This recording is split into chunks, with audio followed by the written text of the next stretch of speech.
Hey folks, and welcome to the Daily Ratings Weekly Movie News Podcast. This week's news brought to you by, and the Oscar goes to. Yes, I guess we'll start with the second most important movie award show and talk some Oscar wins from Sunday night. So for the Below the Line Awards, Best International Feature, that went to Sentimental Value. Best Sound to F1. Original Score went to Ludwig Göransson for Sinners. Cinematography, Sinners. Original Screenplay, Sinners. Adapted Screenplay, One Battle After Another. Best Editing, One Battle After Another. Best Casting, One Battle After Another. Costume design, makeup and hairstyling, and production design, all three went to Frankenstein. Best Animated Feature to K-Pop Demon Hunters. For the Top Line Awards, Best Supporting Actress went to Amy Madigan for Weapons. Supporting Actor to Sean Penn for One Battle After Another, though he was not there to accept the award. Best Actress went to Jessie Buckley for her performance in Hamlet.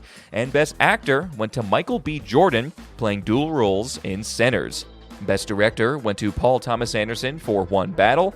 And then Best Picture, the big daddy of the night, 10 films nominated, and One Battle After Another came out on top. So Sinners won 3 awards, Frankenstein 3, and One Battle walked away with 6 awards. Not too many surprises for Sunday night. Probably the biggest would be that Michael B. Jordan won for Best Actor. It seemed like it was all going towards Timothée Chalamet for Marty Supreme, but the last month of voting, people really seemed to be souring on Timmy. We'll see what he gives us this December with Dune 3. But good for PTA, finally getting his Best Picture after 30 years of some pretty great films. And good for Michael B. Jordan. He seems like a very grateful guy. And now that wraps 2025 in film, finally. Now the industry can start getting excited for the new year that the Daily Ratings has jumped into with 2 feet 3 months ago. And on to some more news here. A lot of stories, so I'll quick run them down with just a few lines. So first, we talked last week how Daniel Craig was back in the role for Christopher Dent in The Batman 2. Well, he's out now, again, but it's sounding like Viggo Mortensen is rumored to be considering the part. So we'll see if this sticks, but kind of a surprising role for Viggo. Staying with the guy who played Aragorn, we also reported last week some updates on The Hunt for Gollum. Well, a new casting announcement has been confirmed. Kate Winslet will now be the lead actress in The Hunt for Gollum coming out next year. And this is great. Kate is great. She always brings a solid performance. And the rumor is that she'll be playing Aragorn's mother, Gilraen, which would be pretty cool. So stay tuned for more news on this movie. You know, what can I say? The Lord of the Rings never leaves my news feed. And we're still wondering if they'll stretch this into a trilogy. Other actors news here, Jack O'Connell, who's been getting more and more work, will now be joining Emily Blunt and Cillian Murphy in A Quiet Place 3. That film is now set for July of 2027. More sequel news here, which will get Vincent Daly excited, I think. The much-loved supernatural and psychological horror film, It Follows, will indeed be getting a sequel. It Follows came out in 2014 and has a big cult following. It has an 81% on the Daily Ratings. Director and writer David Robert Mitchell and lead star Micah Monroe will be returning for the second film.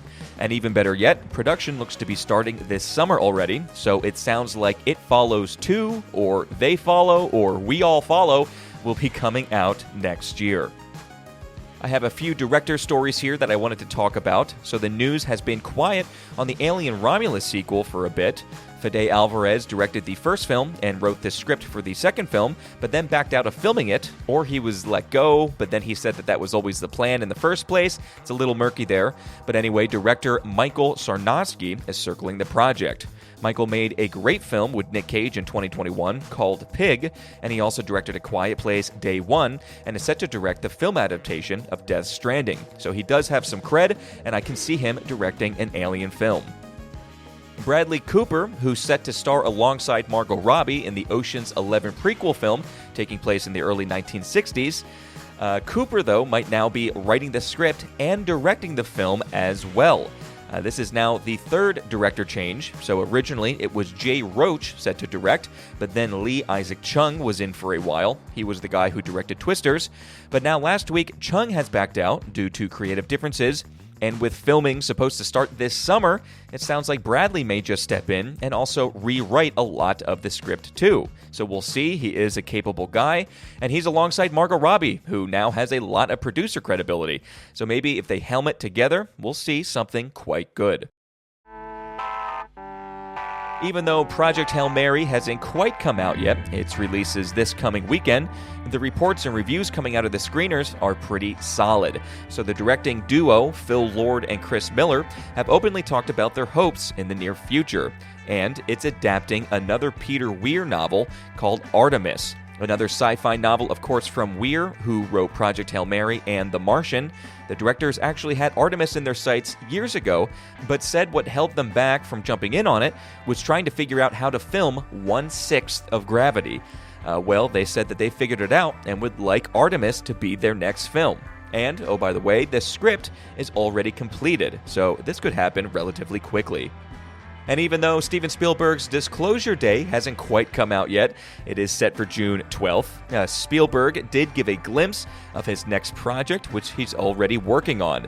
And in his words, quote, "I can't reveal anything right now, but I have a Western in development. And it's kick-ass. There will be horses, there will be guns, there will be no tropes, I can tell you that. There's going to be no stereotypes," end quote. So not gonna lie, I'm already kind of pumped on this. Spielberg has never made a Western before, and he has always loved the genre, always shows great appreciation for John Ford. And in fact, he says that he'll watch 2 or 3 Ford films before filming starts on one of his projects. So it's surprising he hasn't dipped his toe into Westerns before, so for him to be doing it now, like I said, we're pretty pumped. But who knows when we'll get that, so let's just enjoy Disclosure Day this June. So let's jump on over to the box office for this past weekend. Fifth at the box office was animated film Goat with $4.7 million. Scream 7 earned $8.4 million. A very low-budget horror film called Undertone is getting pretty big reviews. And with only a $500,000 budget, the fact that it made $9.3 million in its opening weekend is pretty darn good. The second best film at the box office was Reminders of Him, that made $18.3 million, and Hoppers, for the second week in a row, still at number 1, making $28.5 million. Coming up this Thursday, Vincent Daly will be watching, rating, and reviewing It's the Wheel episode, folks. So we are covering from 1971, The Hospital, directed by Arthur Hiller, then Paper Moon by Peter Dondanovich, from 1976, Network by Sidney Lumet, and finally, from 98, Run, Lola, Run, and that's directed by Tom Tykwer. But that's it for your weekly movie news here, folks. We'll leave you today with a quote from an actor and director, Viggo Mortensen. "I like a twisted sense of humor. On A History of Violence, David Cronenberg and I would be doing the grimmest scenes and laugh a lot." And all right, folks, the Daily Ratings weekly movie news podcast, that was it. See you on Thursday.